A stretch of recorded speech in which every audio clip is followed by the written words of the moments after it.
मैं इसलिए हैरान हूं इस सरकार से, जो काम क्रूर मुगलों ने करा, जो काम अंग्रेजों ने करा, आज भारत के आजादी के बाद किसी सरकार ने किया है तो ये नरेंद्र मोदी सरकार है कि जिसने गरीब की थाली में से भी जीएसटी करके उसका खाना नोच लिया है, उसका अधिकार नोच लिया है। भिखारी बना रहे हो क्या देश को? भिखारी बनाने पर तुले हुए हो क्या? मानसिकता तो क्लियर करो। और 80 करोड़ के कौन सा आंकड़ा है भाई ये?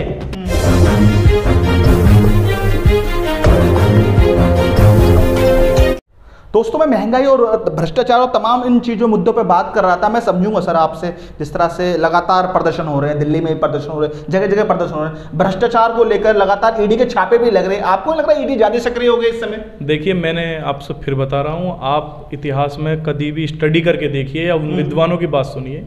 जो तानाशाही मानसिकता व्यक्ति जो होता है, वो सरकार के जो एक तरीके से इक्विपमेंट होते हैं, ईडी हो गया, पुलिस प्रशासन हो गया, इनसे विपक्ष को दबाता है ताकि विपक्ष बोले ना। और आपने देखा ममता बनर्जी जी दीदी ने क्या हुआ, अब उपराष्ट्रपति के चुनाव में उनके 39 सांसदों ने वोट ही नहीं दिया।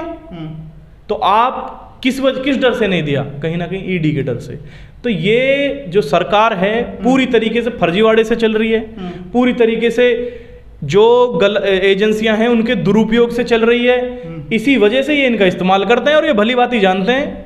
माननीय अमित शाह जी इसी चीज़ के लिए तो जाने जाते हैं। और किस चीज़ के लिए जाने जाते हैं? गुजरात से लेकर के यहाँ जहाँ कहीं वोट नहीं मिल रही वहाँ दंगा करा दो, हिंदू मुस्लिम करा दो।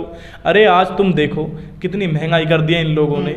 जो व्यक्ति बेचारा 2 वक्त की रोटी के लिए 300 रुपये की दाढ़ी मजदूर जो कमाता है 300 रुपये, उस 300 रुपये से वो जाकर के बाजार में आटा लाता है अपने छोटे छोटे बच्चों को खिलाने के लिए। जो बच्चे सुबह से ही साथ में बैठे हैं कि कब पापा आएंगे और कब हमें खिलाएंगे, उसके हाथ में छाले होते हैं उस पिता के, वो लेकर के खाना घर आता है आटा, और उस आटे पर भी ये जीएसटी लेते हैं। शर्म की बात तो ये है। मैं इसलिए हैरान हूं इस सरकार से, जो काम क्रूर मुगलों ने करा, जो काम अंग्रेजों ने करा, आज भारत के आजादी के बाद किसी सरकार ने किया है तो ये नरेंद्र मोदी सरकार है कि जिसने गरीब की थाली में से भी जीएसटी करके उसका खाना नोच लिया है, उसका अधिकार नोच लिया है। आज आखिरकार घर में अगर 5 सदस्य हैं किसी मजदूर झाड़ी के में, तो वो जो 5 सदस्य पहले पेट भर के खाना खा लेते थे, आज एक सदस्य घर का भूखा सोता है। और उसके हिस्से का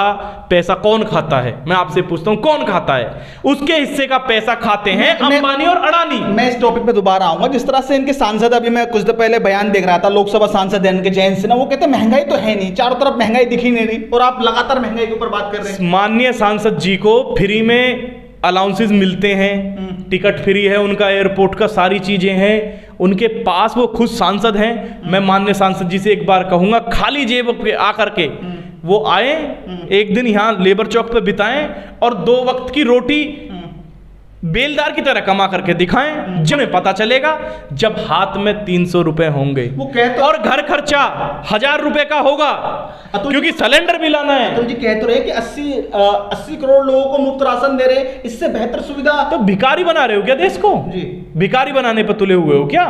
मानसिकता तो क्लियर करो। और 80 करोड़ के कौन सा आंकड़ा है भाई ये? किसको दे रहे हो तुम खाना? चुनाव था, आपने खाना दे दिया, बंद कर दिया, या कहीं बंद करा नहीं है तो कर दोगे, या कहीं चुनाव आने होंगे तो वहां दे दोगे। कौन सा हर जगह 80 करोड़ को गिन लेते हो? बताओ ना मुझे, किस राज्य में कितना दे रहे हो? कांग्रेस शासित राज्यों में कितना दे रहे हो, कितने लोगों को दे रहे हो? अदर जहां पे झारखंड में आप कितने लोगों को दे रहे हो? वेस्ट बंगाल में आप कितने लोगों को दे रहे हो? ये सबसे बड़े झूठे।